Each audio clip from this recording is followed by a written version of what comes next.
Hello everyone, अस्सलाम वालेकुम। यार आज की वीडियो में हम बात करेंगे कि कनाडा में एक बंदे का एक महीने का रहने का कितना ख़र्चा होता है। तो अगर इन ख़र्चों को हम डिवाइड करें तो हम 5 कैटेगरीज़ में डिवाइड कर सकते हैं। उसमें से पहली कैटेगरी है आपका रेंट, दूसरे नंबर पे आता है आपकी ग्रॉसरी का ख़र्चा, फिर आता है आपके मोबाइल का बिल, ट्रांसपोर्टेशन और लास्ट में आपके छोटे मोटे ख़र्चे मिसलेनियस। तो जो पहली कैटेगरी है रेंट आपका, यही आपका मेन ख़र्चा होता है कनाडा में। अब ये डिपेंड करता है कि आप कौन से शहर में रह रहे हो और आप किस तरह से रह रहे हो। तो अगर तो आप आ रहे हो टोरंटो में तो रेंट बहुत ज़्यादा है। तो टोरंटो में भी आपको जो एक रूम है ना, वो मिलता है तकरीबन 800 से 1200 डॉलर के दरमियान। और अगर आप उस रूम को शेयरिंग पे ले रहे हो, एक बंदे के साथ शेयर करके उसको आप रहोगे, तो फिर आपको वो रूम कॉस्ट करेगा तकरीबन टोरंटो में 700, 750, 650 डॉलर। मतलब इसको हम लेके चलते हैं कि 700 डॉलर आपका ख़र्चा होगा रहने का, अगर आप शेयरिंग पे रह रहे हो टोरंटो में। दूसरे नंबर पे आपका ख़र्चा आ जाता है ग्रॉसरी का।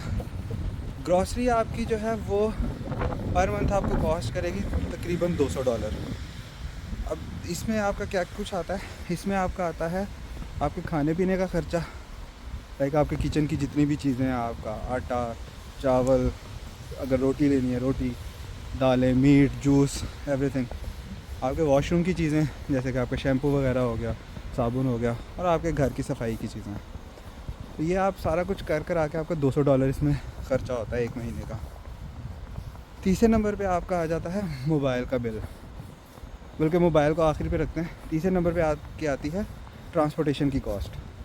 ट्रांसपोर्टेशन आप यहाँ पे, मैं एज्यूम कर रहा हूँ कि आपके पास गाड़ी नहीं है और आप पब्लिक ट्रांसपोर्ट यूज़ करोगे, तो ट्रांसपोर्टेशन आपको कॉस्ट करेगी। यहाँ पे बस पास होते हैं, मंथली बस पास। वो डिपेंड करता है कि वो भी अगेन डिपेंड करता है आप किस शहर में रह रहे हो। जैसे टोरंटो में वो आपको कॉस्ट करेगा तकरीबन 150 डॉलर एक महीने का, तकरीबन नहीं, वो है ही 150 डॉलर का। अब मैं यहाँ पे टोरंटो ऑटवा में रहता हूँ, यहाँ पे वो बस पास है 128 डॉलर का। फिर और जो छोटे सिटीज़ हैं उनमें 100 डॉलर्स का भी है, 100 से कम का भी है। तो अभी हम क्योंकि टोरंटो को लेके चल रहे हैं, तो आप ट्रांसपोर्टेशन का ख़र्चा रखो 150 डॉलर पर मंथ। उसके बाद आपका आ जाता है मोबाइल का बिल। अब यहाँ पे मोबाइल का बिल आपका बेस करता है आपके इंटरनेट डाटा पे। अब मेरा जो प्लान है वो है रॉजर्स के साथ 62 डॉलर्स का, और मुझे मिलता है पर मंथ 50 GB डाटा। और फिर यहाँ पे जितने भी प्लान होते हैं उसमें कनाडा वाइड और कॉलिंग और आपके टेक्सटिंग, वीडियो मैसेजेस, सारा कुछ वो फ्री होता है। और इंटरनेशनल कॉल्स के लिए मैं वैसे ही व्हाट्सएप यूज़ करता हूँ, वो तकरीबन सारे व्हाट्सएप ही यूज़ करते हैं। तो 50 GB इनफ डाटा होता है, बल्कि मेरे ख्याल से तो 20 GB भी अच्छा खासा होता है। और ये चीज़ मैंने यहाँ पे नोट की है कि पाकिस्तान में अगर हम 1 GB डाटा यूज़ करते हैं, वो मतलब फटाफट ख़त्म हो जाता है। यहाँ पे 1 GB डाटा अच्छा खासा पता चलता है कि आप यूज़ कर रहे हो। तो मोबाइल का आपका बिल जो है वो बनेगा 50 डॉलर। उसके बाद आपका ख़र्चा आ जाता है उसके बाद कौन सा था, हाँ, उसके बाद मिसलेनियस।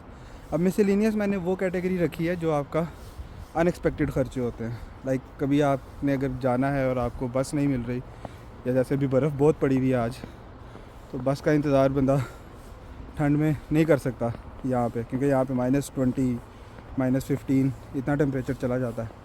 तो अगर आपने ऊबर कर ली किसी दिन, या आप कभी बाहर खाने चले गए हो, या उसके अलावा कोई भी इस तरह अनएक्सपेक्टेड ख़र्चे हो सकते हैं, आपने कोई जैकेट ले ली या कोई कपड़े ले लिए, तो इस तरह के इस सारी कैटेगरी के लिए मैं हर महीने तकरीबन 100 डॉलर वो भी अलग रख देता हूँ। और वो इतना ख़र्चा आपका हो जाता है 100 डॉलर तकरीबन। अगर इस महीने नहीं हुआ तो अगले महीने डबल ख़र्चे हो जाएंगे अनएक्सपेक्टेड। तो 100 डॉलर आपका इसका है। तो अब अगर हम इन सारे ख़र्चों को टोटल करें तो रेंट 700 डॉलर्स, ग्रॉसरी 200 डॉलर्स, 900। उसके बाद ट्रांसपोर्टेशन 150 डॉलर, तो 1050। मोबाइल 50 डॉलर्स, 1200 और 1100। और मिसलेनियस 100 डॉलर्स। तो टोटल 1200 डॉलर्स आपका एक बंदे का एक महीने का कनाडा में ख़र्चा होता है रहने का, टोरंटो में। अब अगर आप रह रहे हो किसी छोटे शहर में, जैसे ओंटारियो के अगर किसी छोटे शहर में रह रहे हो, तो जो रेंट है आप इसको कर लो, जो मैंने रेंट बताया, जो ख़र्चा बताया, इसको 80% कर लो। और अगर आप किसी छोटे सूबे के किसी शहर में रह रहे हो तो वही आप इसको 75% कर लो इस खर्चे को। तो ये आपका टोटल ब्रेकअप है और टोटल समरी है आपके एक्सपेंसेस की जो आपके पर मंथ होते हैं कनाडा में। तो आज की वीडियो में इतना ही है।